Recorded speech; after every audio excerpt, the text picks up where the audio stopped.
You are listening to Capital Xtra. You've got Yinka here, and I am not alone. I am joined by Mr. G-Eazy. Can we make some noise, please, guys?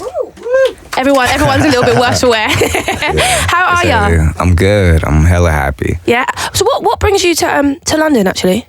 Just came out here to tap in. Okay. Yeah, I missed it. You come here quite a lot. It's my second home. Yeah.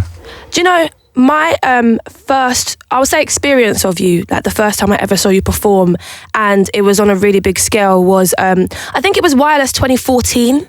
I think it was 2014, and you actually owe me a pair of sunglasses because I was walking past. They weren't expensive, but it's the thought that counts. Right. Because I was walking past where you performing, and I was like, "Oh, who's this?" And then everyone, look, he came prepared. But everyone was like moshing. In the end, I lost my glasses and I lost my mates. That was on you. No, I don't owe you those. Nah, you knew what you were getting into. No, well, I wasn't aware. I wasn't aware of the situation that you cause when you perform. So it was. Wireless is always crazy. Yeah. So crazy. What's it like? Is it different performing in London to performing like in your hometown, for instance? Absolutely. I mean, my hometown is, if I'm in the Bay, it's crazy. Yeah. But as far as like anywhere else in the world, like London is like that energy. And I remember the first time I did Wireless, I've done it like 3 or 4 times now. I almost feel like I have like a residency. I want to do it every year. That's a very good residency to have. Never stop doing it because it's so fire. And like the energy from the fans is like, they mosh, they go crazy. Yeah. Like they love like music and like festivals, and like the culture is just like turned up. Yeah. Do you have any plans to sort of perform here this year?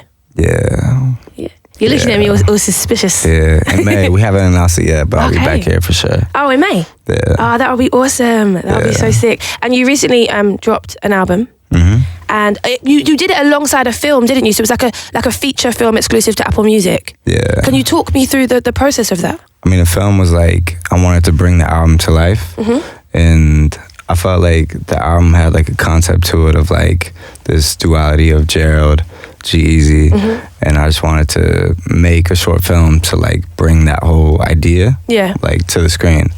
And it's kind of the way like I approach like music is like, I think about it in like a cinematic way of like just trying to like paint pictures and tell stories. So, yeah. And was it difficult to do? Because I've never seen you in like such an immersive like acting role. Yeah. If you know what I mean. Yeah. So was it? I guess you kind of playing yourself, challenge. But yeah.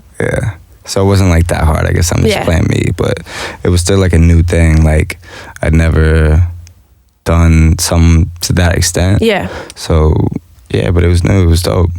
And when it comes to like the concept of the movie, is that like does it marry with like your real life? Do you find the sort of battle between being more or like less, yeah, more or less art life, like back and forth.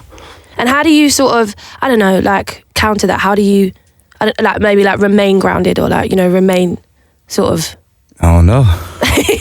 I'm doing my best. On it. Yeah, I'm working on it. But that's the thing. It's like finding that balance, Yeah. And always working at that, I guess. And your album has got lots of features on it.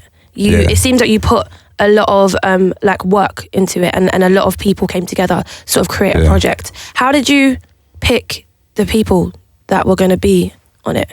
I feel like every song, like you can kind of tell, like I feel like this song will resonate with this artist, or like when you catch a vibe with somebody and it's just like that connection you have between two people, two artists, whatever, and it just happens naturally.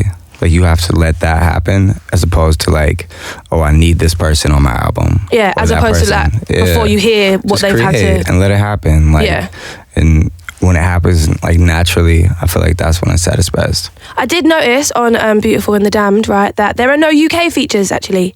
And because London is like your favourite place, do you plan on working you're right. Yeah, I messed up. It's all right. Like, I forgive you. Sure. The same way with the sunglasses, like, I forgive you. Okay. You second strike though, know? Yeah, you're right. I'm doing bad. Do you plan on having... Yeah, because I feel like the UK music scene is getting a lot of like traction and attention at the moment.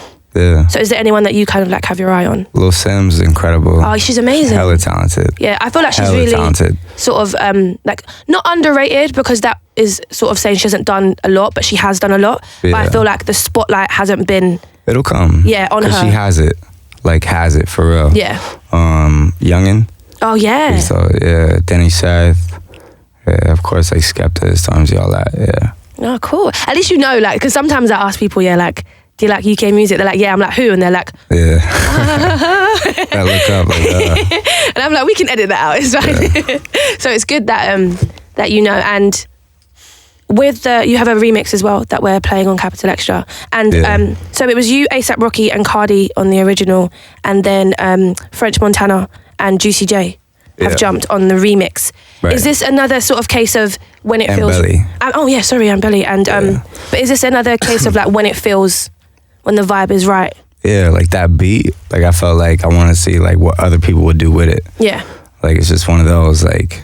It's like an anthem. Yeah. You know? Yeah. Well, it's so weird that when the tune dropped, it's like, you know, you haven't heard it before, but then you're like, you know, when you have that instant recognition, I think maybe like, obviously I know your voice, I know Rocky's voice, so it's one of those things. That hook was just so like, the first time you hear it, you know it.